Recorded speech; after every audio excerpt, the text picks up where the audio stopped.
Still jamming to the beat, aren't we, Larry Holder? Always, man. I'm ready to party. Let's go. I mean, that is as exciting as a timer as I think, I've seen. So here we are, Dattitude episode number 175. We made 175 episodes. It's Friday, October the 6th.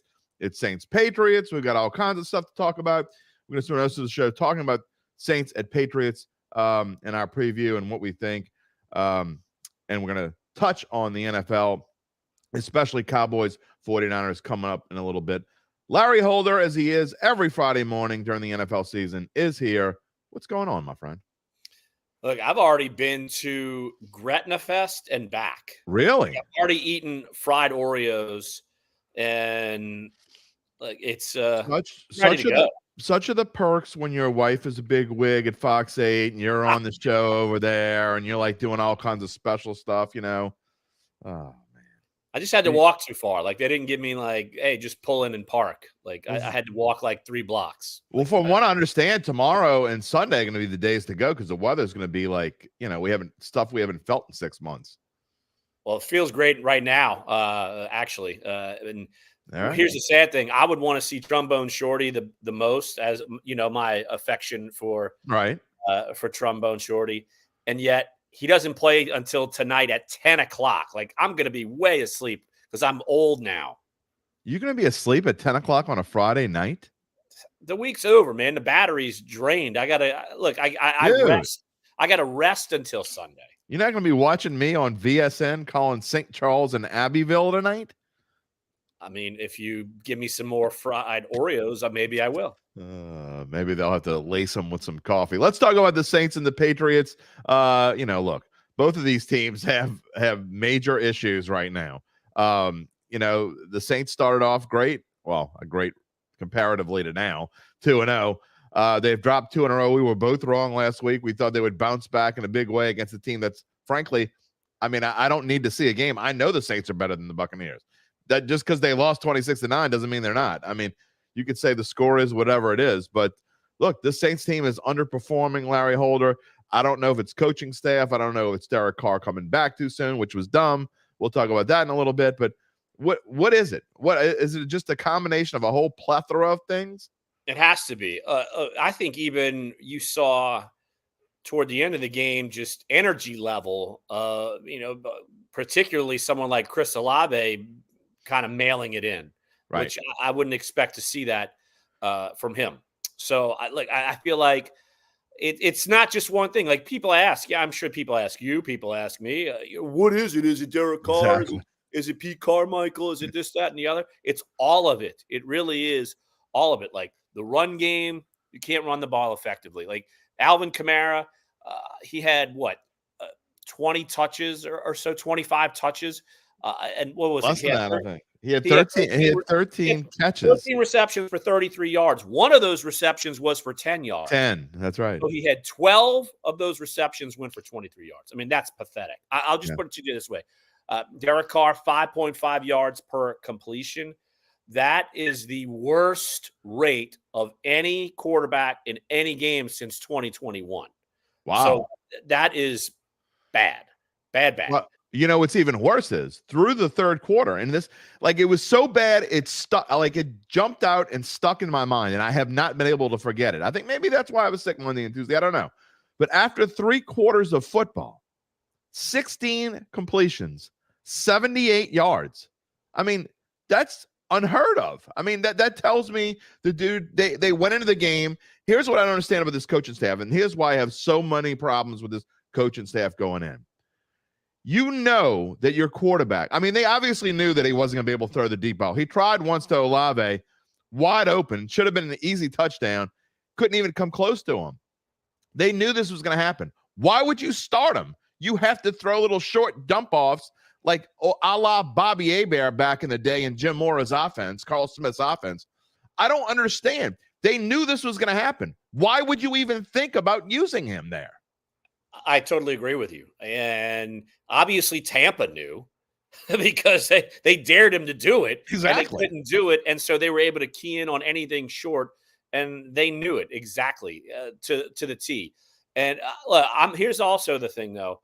I'm not going to discount what happened on defense. Baker Mayfield had a better game than Tom Brady ever had in a Bucs uniform against us. That's insane. That is, and didn't we have a kind of a question last week about, is Baker Mayfield the best quarterback in the NFC South?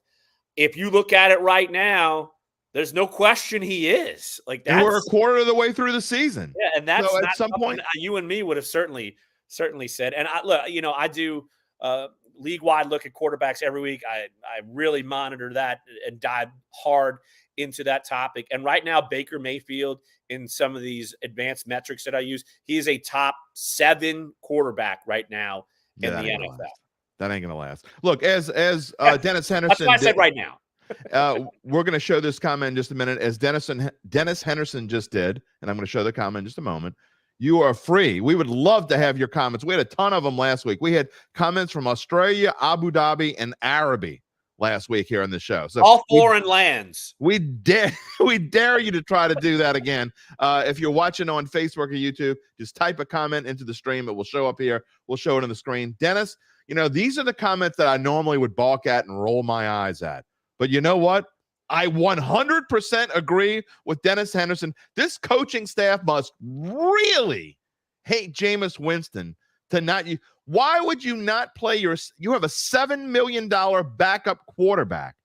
And look, there they go again. The numbers just drop off like flies. As soon as I bring up the name Jameis Winston, I can't watch this, can't listen. I can't hear that name, Jameis Winston. Oh, la, la, la, la, la, la, la. I'm not listening to it. I mean, it's not just the coaching staff. I don't understand the contempt for Jameis Winston. It is mind-boggling. Use Jameis Winston. At least if your quarterback, that's the starter, is banged up, and you know it. And so, that's the thing.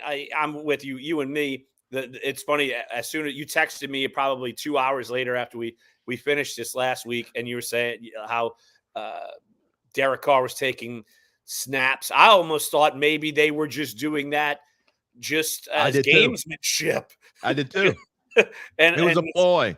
And it just shows you that was a faulty strategy. Like, yeah. I don't understand it. And so here's the thing. Okay, I know we're harping on all this.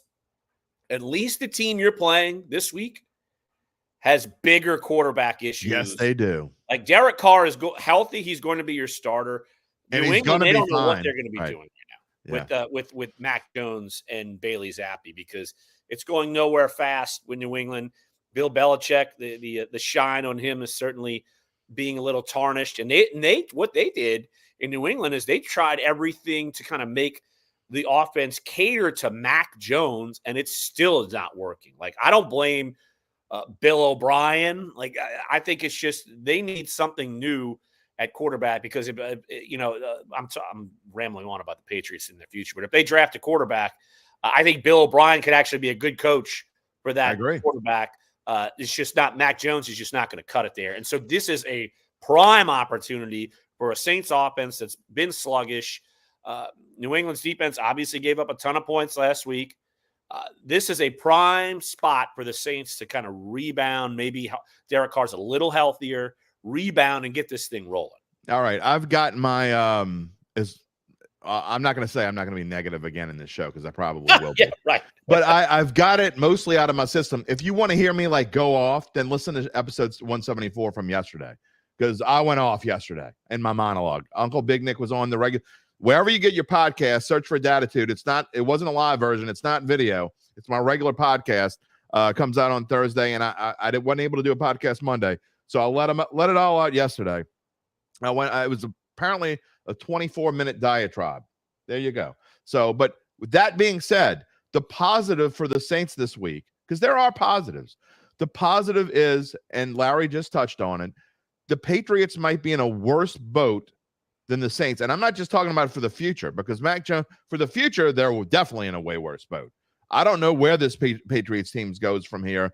Belichick is even though I think he's the greatest coach that's ever lived in the NFL, I also think that he's at the end of his rope. He's 71 years old. I predicted before the season this would be the last season for Belichick and Saban, and I still think it's going to happen. And I just don't know where the Patriots go. Mac Jones is not the answer. Is Bailey Zappi? We may find out this week, because I think the leash is super short on Mac Jones. They cannot wait any longer. I just don't, but their offense isn't any good anyway. Right. You add up the pieces, and it's not like Bailey Zappi. He was the answer. Like he won a couple of games last year, but then came back to earth, and they started Mac Jones when he was healthy. And you would think Ramondre Stevenson would be that kind of difference maker back, and he hasn't been that. But Not been.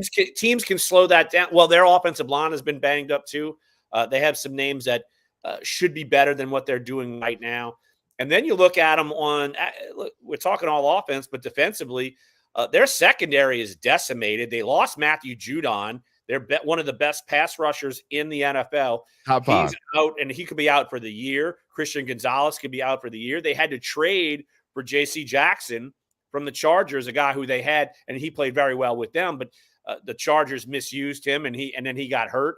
And now they've traded him to come back. So they're in a heap of trouble. So their pass pressure should be dampened when they come play the Saints this week. Their secondary is decimated. All of it adds up to the Saints having to bounce back. And yet, if they can't figure out their own issues, it's going to be this 12-9 snooze fest. And you're just hoping and praying that the Saints could just pull this one out, even though they really should. They're a better team than the Patriots. Normally when I see as a handicapper, because obviously I think first as a sports bettor, I think analytically, like my mind is working, like what is the general public thinking? I'm going to do the opposite. So here's a case where what Larry just said about 12-9. I mean, that's obvious what this game is going to be. So I would go the other way. I would take the over, but I can't even do that here. And we'll make our predictions in a little bit, but I can't even predict that this game is going to be 24-20 because I don't understand how either one of these teams could possibly score unless the Saints figure out a way to get Alvin Kamara involved more, Taysom Hill involved more, and both of them are effective. Chris Olave throwing the ball beyond 4 yards. I mean, they got to do something. But, I just don't see this. I think this is going to be on the two defenses, Larry. And, with that, the Saints have to have the edge, even though you see their numbers are starting to slip. Every week I put these numbers on the screen. They're now double digits. There were single digits. The Saints were, 4th, then 7th, then 9th, and now they're 11th in total defense. Both numbers, they're passing. They're 14th, middle of the road. Run defense, they're 11th. I mean, is the defense going to play better than it played last week? I mean, that defense is still good enough to beat New England. Are they just tired? I think part of it is that they know the offense is a shell of what it should be. And look, sometimes when that happens, the margin is razor thin, and one screw up with the Broncos. It can compound. And so, this has started ever since Carr got hurt. Yeah. Like it started fourth quarter of Green Bay when it kind of snowballed. And now you're seeing the offense is going nowhere, and it's all on the defense's shoulders. And they know if they let up, they don't have really a supporting cast on the other side of the field to help them out. So I think that I think the Saints defense is still good. I don't think I'm not worried about that. But until we started this thing a few weeks ago, I was always in see it to believe it mode with the offense. Right. And I'm not seeing it, and I'm not believing it right now. It's just what it is. Scott Donald. It's a long one, but basically the gist of what he says is negative Nelly. I can't blame him. I don't blame anyone that has super negative comments. I mean, again, these are comments that I normally would kind of roll my eyes at, show for 2 seconds, and move on. But he thinks Belichick will exploit the offensive line weaknesses. Will lose because of 2 reasons. They have home field advantage. They have better coaching.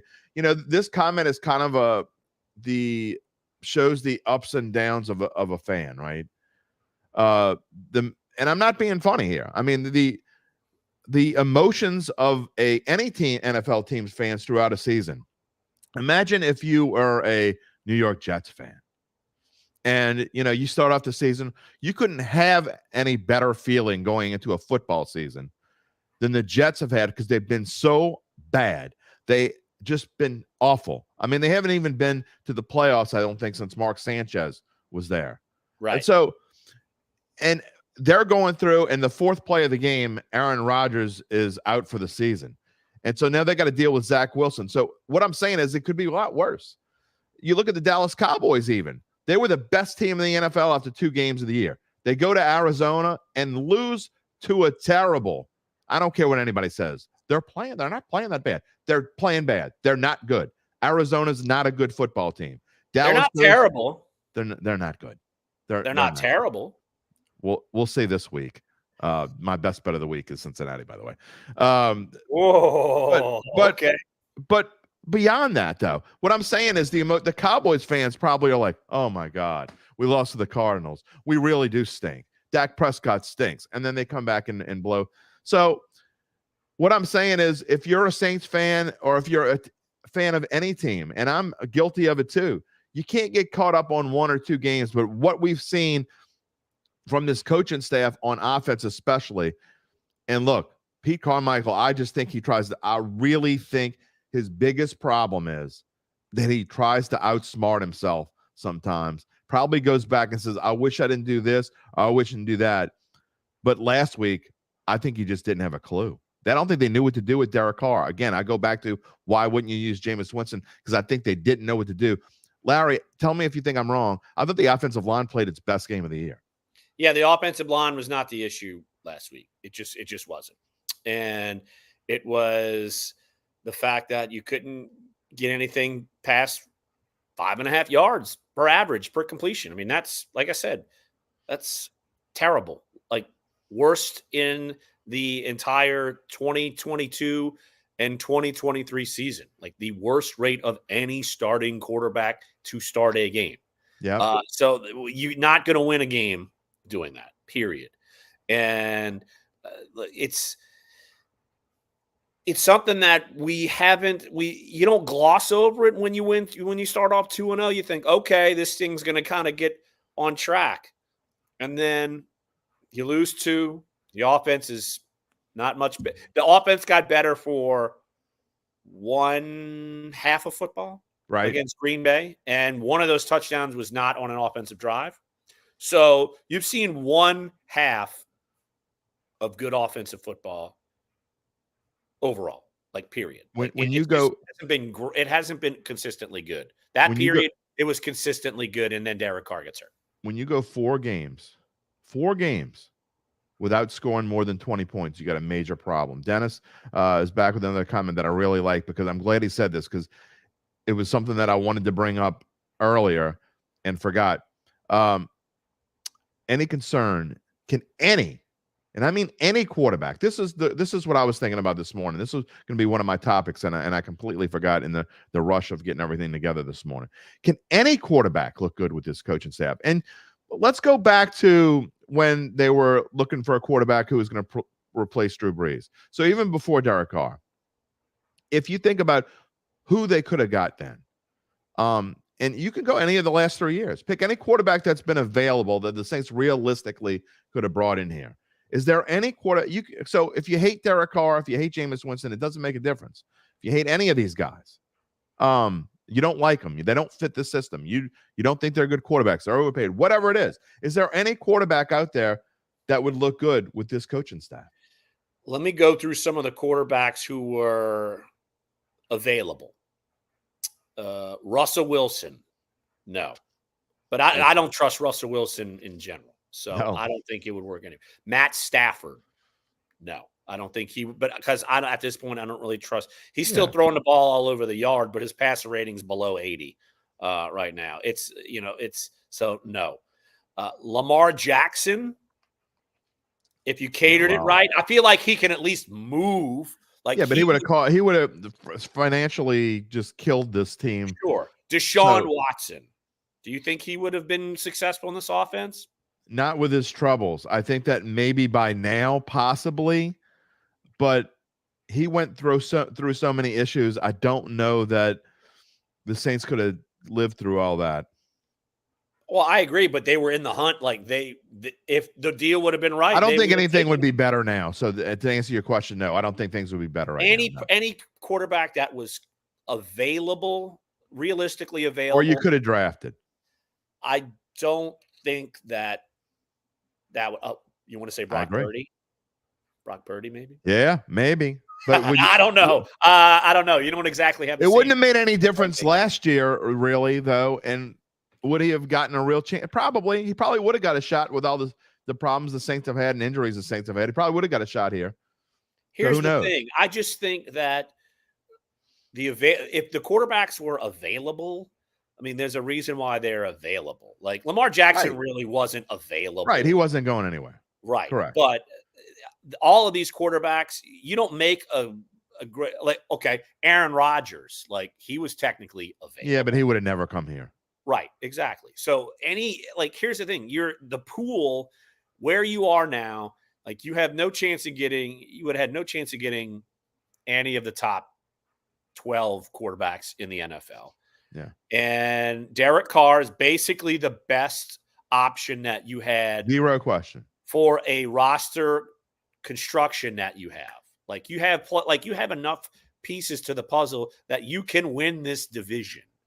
And instead of starting backwards, like you with a rookie quarterback and trying to develop that player, I mean, it's kind of crazy to think, but I think the Texans are actually on the up and up. They might have the best one with C.J. Stroud. He's been that doesn't matter. Early, he's getting it done against teams that can hang with or beat the Saints. Like this is also an NFL show, so let me ask you. And you're Larry, by the way, whoever doesn't know this, Larry Holder, who obviously is a native New Orleanian, lived here his entire life and worked for the Times-Picayune for a while. We worked together, moved on in the Athletic, now covers the NFL for the Athletic. So let me ask you, you talk about all these different quarterbacks and the rookie quarterback class especially. If you went back, would you change your opinion on who the number one quarterback? It was a consensus. Bryce Young was the consensus number one pick. I think almost any reasonable NFL fan, I mean, there were some doubters and haters of Alabama and whatever, but if you went back, would you change your opinion on who should be the number one quarterback knowing what you know now? No, I don't think so. I do think that that all of them, the top three can all be good NFL quarterbacks. Like I'm not discouraged by Bryce Young has gotten better each week. And that's what you ask for. It's not going to be great immediately, but the pieces around them, like they don't have the pieces. Here's the thing. I think CJ Stroud is impressive because he really doesn't have many weapons around him at all. And he's playing well. And I think Anthony Richardson, he is someone that is more, you could shake your head, but you can work around him. You shouldn't have to work around anybody. If you have a franchise right now, you're working around like he can run. He's becoming a better thrower. So I feel like these quarterbacks have potential. Here's the thing: if you go back to the 2021 class with Trevor Lawrence and Zach Wilson and Trey Lance and Justin Fields and Mac Jones, I mean, which of those quarterbacks do you feel super great about right now? And that's none 3 of them. Years in. Right, exactly. Even though Justin Fields, he's finally 2 games in a row, finally doing something. Well, Justin Fields in spots has so much athleticism that in spots you could take a coach, you could empty the sideline, have no one standing on the sideline and let him just do his thing. And there are going to be games where he looks like the best quarterback in the NFL. Then there are going to be other games where he looks like he's completely lost, whether you have coaching or not. So it was a big joke. He blamed his coaches and then, I'm not supposed to say that. I don't blame my coaches. I didn't mean to say that. But so there's a lot of quarterbacks that could look good on certain days.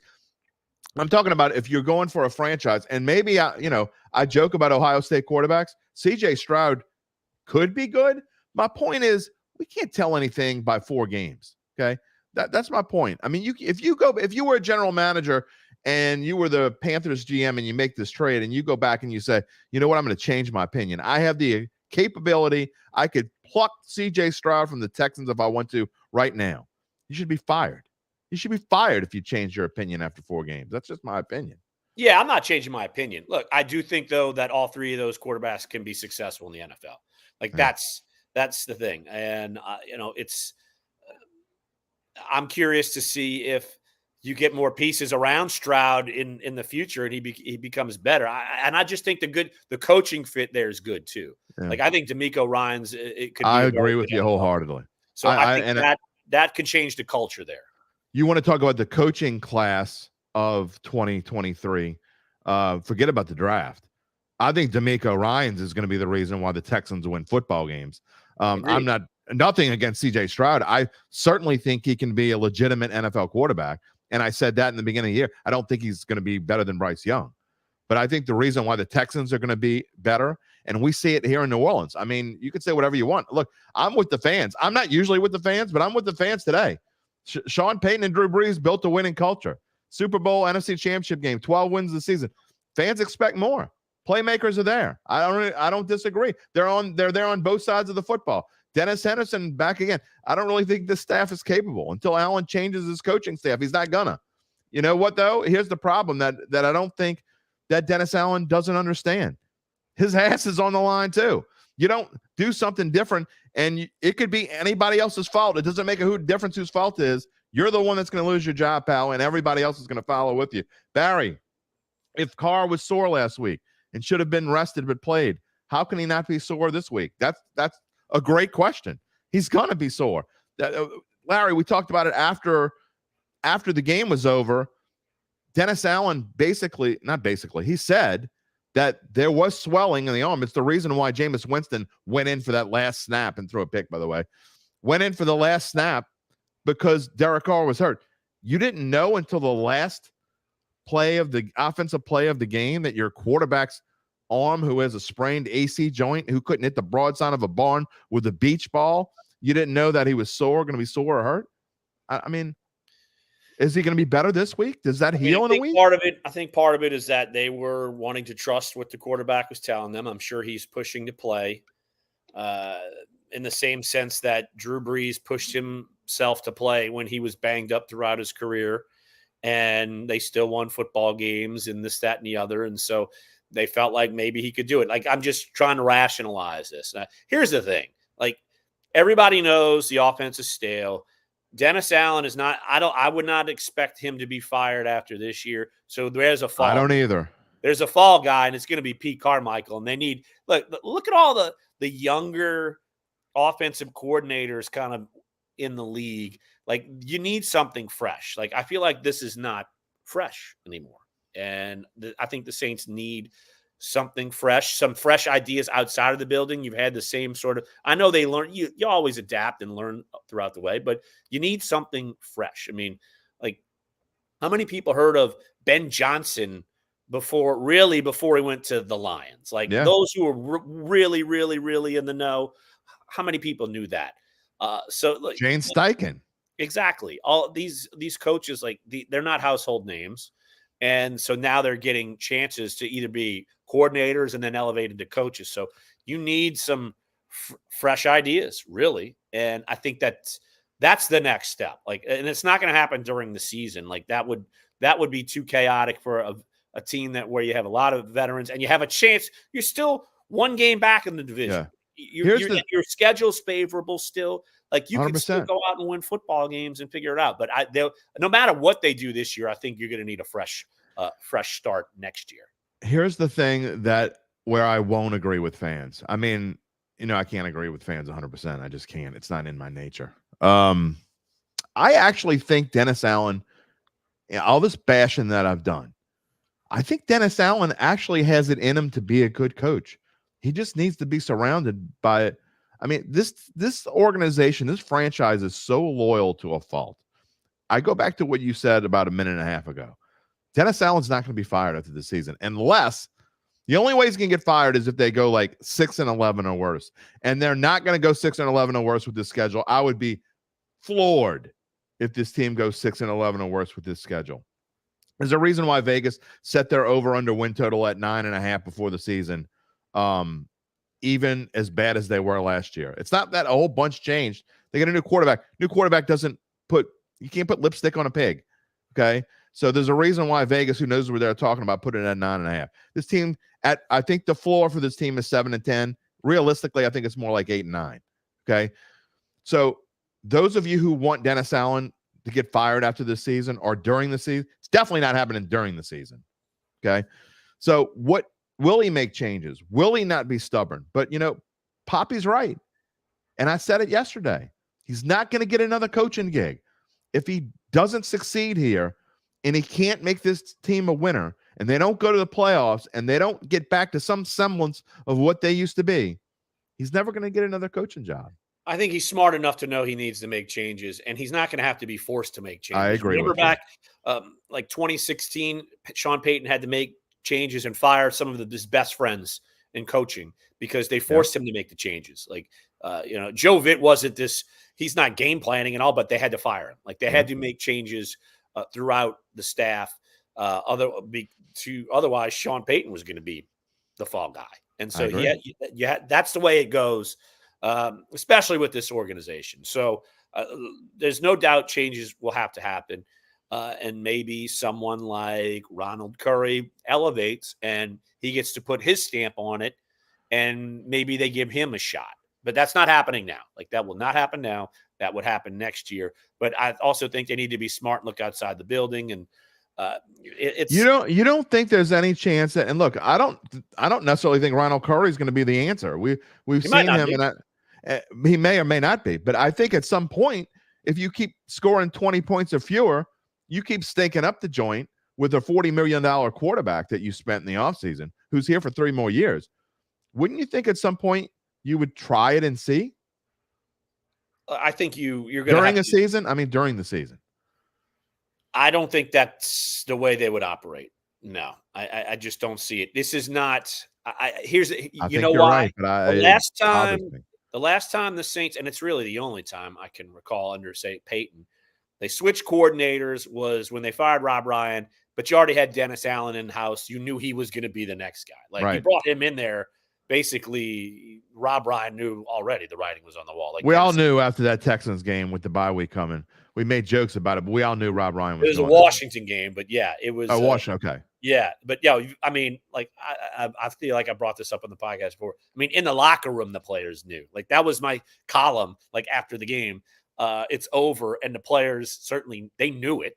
Like, they knew. I actually remember that column. Yeah, so it's certainly something that is rare that's going to happen, and I just don't. You don't. I mean, the offense has to be really, really, really bad for another month. And then here's the problem, though. Again, I go back to Carmichael has it in him because he's super inconsistent. Like, there are games when I watch him, like, you know what? That wasn't bad. I mean, and he outthinks himself instead of just, again, he didn't outthink himself last week. He was just awful. That last week was the worst. That might have been the worst game he's had ever. I mean, that was part of a coaching decision of deciding before the game they were going to use Derek Carr, and even when they shouldn't have. I mean, I don't care if you use Taysom Hill. If you don't like Jameis Winston, use Taysom Hill. I mean, that would have been better than what we saw last week. The point is, for the most part, when he's bad, it's because he overthinks things. We don't want to use Taysom Hill 2 weeks in a row because the other team's going to know we're going to use him. Well, who cares? You use him. It doesn't matter if the other team knows you're going to use him. He's effective. So do what's effective. And they haven't figured out how to do that on a consistent basis. Well, that's in and of itself a monster juggling act, and it's the only team in the NFL that has this problem.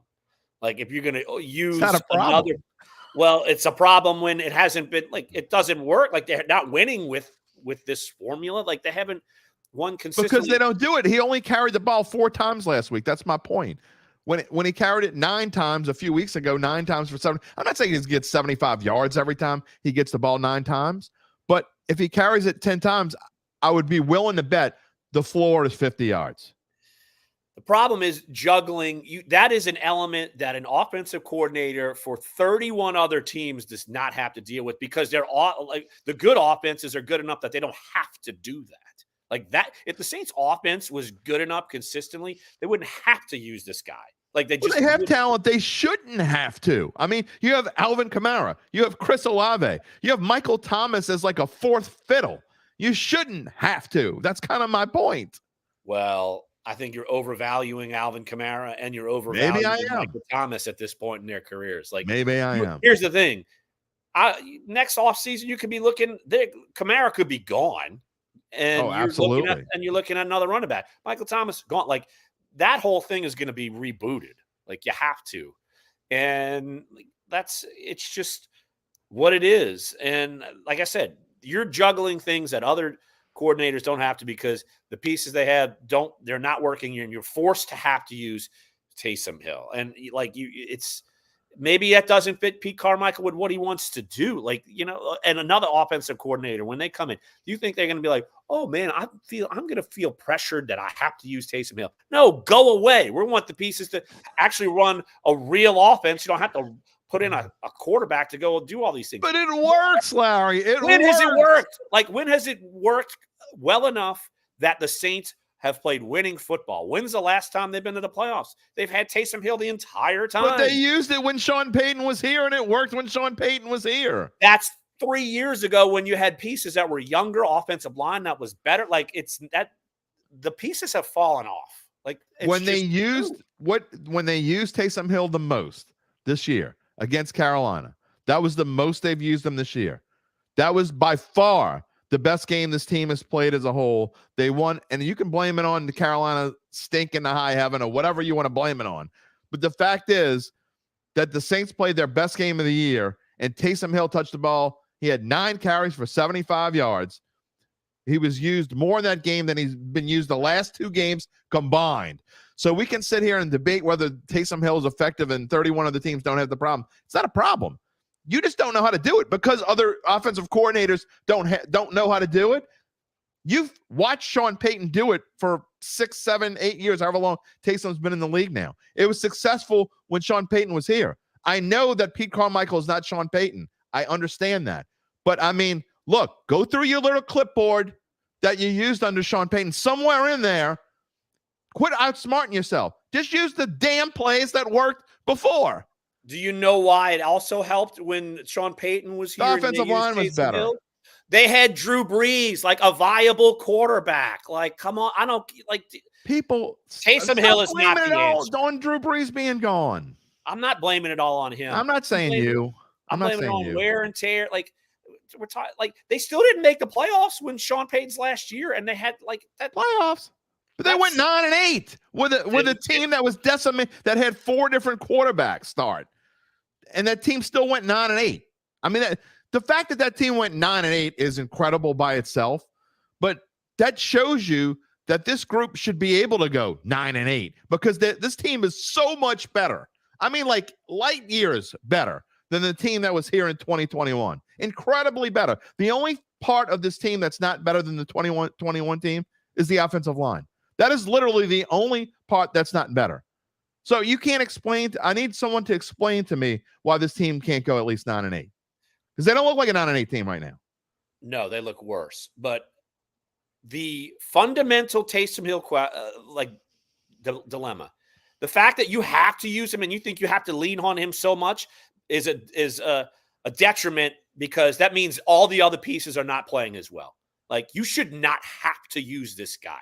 Like, Patrick Mahomes and the Chiefs don't have to use a Taysom Hill. The Eagles don't have to use the 49ers. They don't have to use a Taysom. Like, the fact that the Saints have to do that to even be sort of successful. 49ers have Christian McCaffrey. They have Deebo Samuel. Deebo Samuel is pretty close to I mean, he's not obviously a completely different style, but Deebo Samuel's fairly close to a Taysom Hill. Kamara's being paid like McCaffrey, and he's nowhere near McCaffrey. That's a problem. Yeah. That's the fact that I could rattle off every good team in the NFL. They don't need a Taysom Hill to be average. Yeah. Like that's to me that the fact that you have to lean on someone like this means you're everywhere else is deficient, because no other team has to do it. We have successfully depressed this crowd. I guess I'm not Team Taysom, am I? I guess I'm not. I guess that's okay. He's going to come after me, man. I love differing opinions. I mean, I don't agree with you, but it's okay. I can see where you're coming from. I think it's certainly it's a reasonable, thought through opinion. I'm fine with that. I just don't agree with it. I just think we have a moron who holds a clipboard, who has no business being an offensive coordinator in the NFL, and I can't believe I'm on the side with the fans, but he literally has no business, like zero business, being an offensive coordinator in this NFL. And he might be the nicest guy on the planet. He might be a guy I would love to go hang out and sit with and have a beer and watch a football game. And he can tell me, look, this X should be here. This O should be here. He probably knows that much, but good God, I don't care if he's a nice guy. I can't watch this crap anymore. I will say that he should not be a play caller. Okay. I think I'm that's okay with that. because obviously he was the offensive coordinator for a long time. And, but still, it's different. Well, here, look, another example. It's hard to watch. Another example. The Commanders. Eric Bieniemy is now calling the plays, and he was behind Andy Reid for forever. The offense didn't look great last night, but you're dealing with a young quarterback for the Commanders. Like, it's different when you're going to be that guy. And I think we have a sample size long enough now. Yeah. That we both agree they need a change in offense coordinator. I'm just saying the 100%. sample size is big enough to know that you need that change. But it's not happening now. So you got to make do with what you got. You know what? We can disagree on some things. I agree with you that it's not happening, and not because it shouldn't happen, because they're stubborn. They're this organization, not just Dennis Allen. I'd be willing to bet. I don't know this for a fact. If I were a fly on the wall, I'd love to be a fly on the wall in this conversation, but I'd be willing to bet if Dennis Allen, and they may have had this conversation, if Dennis Allen went into Mickey Loomis's office and sat down, and maybe they sit down and drink tea together every Tuesday morning. I have no idea. But if they did, and Dennis Allen said, you know what, Mickey, I think we need to make a change at offensive coordinator. I don't want to do it, but I think I can't take this Pete Carmichael crap anymore. I'd be willing to bet it's at least 50-50 that Mickey would say, no, let's hold off, because this organization doesn't do things like that. They are I've said this a bunch, especially this past week. They are loyal to a ridiculous fault, the San Andreas fault. They are that ridiculously loyal. It's great in some places, in some businesses, not in football. I mean, there are other businesses, there are other teams that don't do that kind of crap. And so if you can't make the change, or you don't have the cojones to make a change, then you're doomed to be mediocre. I think that Mickey would actually, if Dennis went in and said he wanted to make a change, I think Mickey would say, like, okay, this is your staff. We see the results. They'd make a change. But I don't know if Dennis has enough gumption to say, all right, let's do it. Also, they're 2-2. It's not the end of the world in the standings. They probably think, all right, maybe we can improve this. Let's give this more time with a new quarterback. So, yeah. Look, I think, though, that if Dennis went in and said, let's make this change, I think everyone would be okay with it. But I think ultimately it would be Dennis's call, because it's his staff. And, I mean, Dennis, look, it's not like Pete is Dennis's guy. Pete was Sean's guy. And Dennis might be relieved when this happens. But right now, I think Pete would be relieved when it happened. I got to be honest. I look, he didn't want this job in the first place. I think we all know that. I got to think that at some point in the near future, if this doesn't get better, and I'm not talking about for one game and you put Band-Aid on it and whatever, but I think if it doesn't get better, I'm going to be honest. I think the dude, coaches who say they don't watch stuff and they don't listen to stuff are liars. They absolutely watch stuff and they absolutely listen. I'm not saying he's listening to what I have to say, because I'm nobody. But I'm just saying, in general, when you listen across the whole, it's not just me saying it now. There's a lot of people saying this week that Pete Carmichael is a problem. And so he hears it. And I think at some point in the near future, he's not going to care. I mean, it'll be a relief at some point. He'll be able to go home. If they fire him, dude's going to have plenty of money. Again, he didn't want this job. If it happens, I just think that he'll be fine and he'll be happy and can go off and back to wherever. He'll be in Denver. Well, wherever. Yeah, probably. And he doesn't have to be a play caller in Denver. He would be like a senior analyst, because Joe Lombardi's already up there as the offensive coordinator, and they could just, hey, Pete, you want a job? And I'm just saying, cannabis is legal in Colorado. I'm just don't saying. think I see Pete as someone who's going to be hitting the No, ball. I'm talking about people that would have to watch that. They'd be more chill. Exactly. Oh, dude, we only scored 9 points today. Oh, maybe we'll be Denver's better actually next week. scoring points now. I mean, the defense is just atrocious. Dennis wants to know if Joe Brady's available. I don't think Joe Brady has a job right now, does he?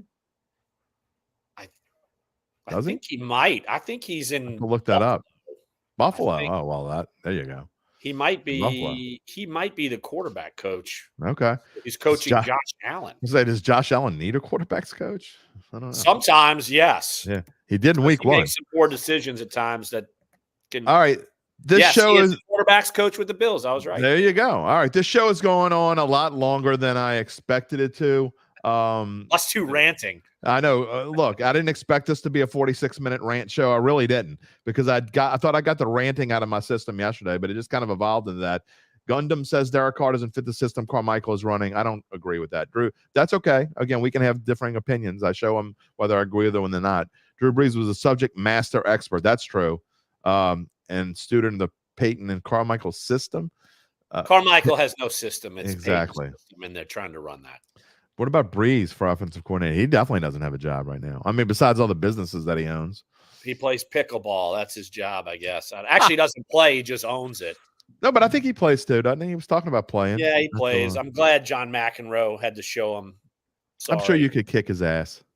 And I've never touched the I know, but that doesn't matter. You're a tennis stud. I'm willing to bet that I could pick up a pickleball battle and be real good real quick. Yeah, I think you would be fine. All right, let's make our predictions. There is one NFL game that I want to talk about, and I'm going to bring it up briefly before we go off the air and get your opinion on it. Saints, Patriots, all of what we just said. I've been bashing them for 45 minutes. I'm going to go first this week. Maybe it'll change things up. Whenever we both agree, we're usually wrong. So I guess if you're a Saints fan, you probably hope Larry picks the Patriots, because I think the Saints bounce back this week. I understand it's Belichick. I understand the offense. I got a feeling the offense is going to play much better this week, although that wouldn't take much. I think you see Kamara involved more. I think Carr will probably look a little bit better, I guess.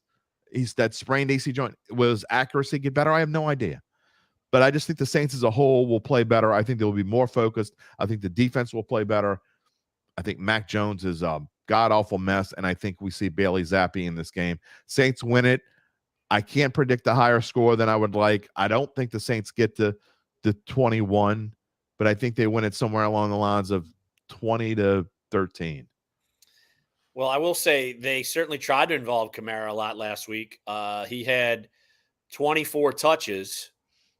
Like, that's probably maxing out of what you're probably going to give Kamara last week, and it was not good. And so, look, do you want to get you want him to be more effective? Like, involved. He's involved. I just want him to be more effective. I'm curious to see that. But look, as much as we've been talking about philosophy, this, that, and the other, I just told you earlier on the podcast, Matthew Judon out for the year, basically. Their secondary is decimated. Yep. And I feel like the offense is totally stagnant. Like, New England is in trouble on both sides of the football. I at least feel like the Saints aren't in trouble on both sides of the football. Yeah. I think they can have Mac Jones make some mistakes. And I think the Saints, I know, like you said, we agree. We're going to agree again. Uh-oh. I will go Saints 17, New England 14. You see on the series notes there at the bottom of the screen, what I find interesting is not the fact that the Saints are 5-10 all time against New England. A lot of that is Brady, and they didn't know how to beat Tom Brady. Even Drew Brees had trouble beating Tom Brady, except in 2009 in the Dome. That was crazy. 28-13 was the last time they played. These two teams aren't all that much different than they were 2 years ago. Saints scored 28 points, and Jameis Winston only threw for 128 yards, 2 touchdowns. And by the way, if someone doesn't have a great offensive day, I'd be glad to put another person. No one else had a great day either. Alvin Kamara, I think, only had like 70 yards that day. So it wasn't like it was the Alvin Kamara show. The defense balled out. You see Mac Jones threw for 270 yards and a touchdown, but he also threw 3 picks. I think the defense, Larry, this week will be fired up and looking more like their old self. Sometimes you talked about it when the offense stinks, that the defense kind of falls a little bit and say, look, I'm tired of carrying you on my back. I think it's going to be the opposite this week. I think they're going to go through and be mad at themselves. They've played 5 bad quarters in a row now. I think the defense really steps up this week. I just think that the New England offensive line is not playing as well as it should have. The quarterback is a problem. They're not running the football super great, like all of it. Like I said the same sort of things last week. Oh, it all adds up that the Saints should win. But maybe this week that comes to fruition. Like I just you sound like Jim Mora. We didn't run the ball. We didn't try to run the ball. I mean, at least I was talking about New England. So yeah. Okay. Didn't do diddly poo. Much. All right. Well, before we go off, less than a minute. Dallas and San Francisco. I think almost everyone thinks that these are the 2 best teams in the NFC. I guess there are some stragglers who probably are still thinking Philly could be the best team in the NFC. I think it's Dallas and San Francisco. I used to love when these 2 teams would play back in the day. What do you see on this matchup going into this week? Well, I still think Philly's better than Dallas, but I don't think Philly's better than San Francisco at this point. But look, I think it's going to be all-star matchup. And, I mean, the fact that you can mix and match with McCaffrey and Samuel and Kittle. I just think that the 49ers defense can present some problems. I think 49ers are going to win this game. Okay, well, here's where we differ. I still think that the Cowboys are the best team in the NFC. Whether they end up as the Super Bowl, I think they're going to end up in the Super Bowl, but you can't discount the fact that how bad they've been in the playoffs. But this ain't the playoffs. The Cowboys have won, I believe it's 7 of the last 8 regular season matchups in this series. And the last time the Cowboys lost in San Francisco, the quarterback for the Cowboys was Troy Aikman, and the quarterback for the 49ers was Steve Young. 1997 is the last time Dallas lost in San Francisco. I don't think it's going to happen here either. I think the Cowboys will have everyone jumping on their bandwagon again after this week is over. I do think the 49ers are really, really good, but I don't think they're as really, really good as everyone's making out for them to be. We'll find out. I got Cowboys winning this game, and I think it's going to be a very fun game to watch. I love, by the way, Cowboys in a teaser. I think the line's now down to 3.5. It was 4. But in a teaser where you get 6 points betting a parlay style bet, you got to take 2 teams. You get 6 points on both sides. Cowboys at +10 or +9.5 paired with someone else like Jacksonville at +11.5. Pretty interesting bet this week. I also like the Bengals, as I said, is my best bet. You obviously laughed at that. You like the Cardinals? Best bet? I don't know. Like Cincinnati's lost to some teams that this is when they turned it on last year. Well, they better get Joe Burrow a new calf so he can move. Because guess what? That is a problem. It is definitely a problem. But we keep raving about Josh Dobbs, who's been in the league for 7 years and has 1 NFL victory to his credit. Wins aren't a quarterback stat, I've been told. Oh, just like they're not stats for pitchers either. Right. It's not their fault. That most certainly is not true. Larry, we'll do it again next Friday. I'd like to say it's been a lot of fun, but all we did is bitch for 54 minutes. Well, we differed opinions. I will say, look, we had a constructive conversation about Taysom Hill. Like the fact that if you have to lean on someone like Taysom Hill, you're not very good. That's my moral of my story. Again, I don't necessarily agree, but I appreciate the opinion. I think it's very well thought out and enjoy it. Well, next week, who knows? Maybe we'll be upbeat and uplifting, and we'll have people from Abu Dhabi coming back again. I mean, I don't know what the Araby Nights or Arabyites. What do you call people from Arabians? I don't know. Like I said, Arabians? I just know Algerines. Algerians. We're in this love together. That's right. All right. On that note. All right. See you next Friday as I do every Friday. When I'm done with Larry, I will go and download this and add my monologue. I promise not to go off on a tangent. This will serve as the tangent. I will just, say nice things about butterflies and rainbows and Who knows what I'll have in my monologue? Wherever you find your podcast, search for Dattitude. It'll be up, I don't know, around noonish. Have a great weekend, everybody. Enjoy the Saints-Patriots game. I think. Enjoy LSU, Missouri. Who's going to win that one? We'll find out. I think. We'll see you next Friday. Peace and love, my friends.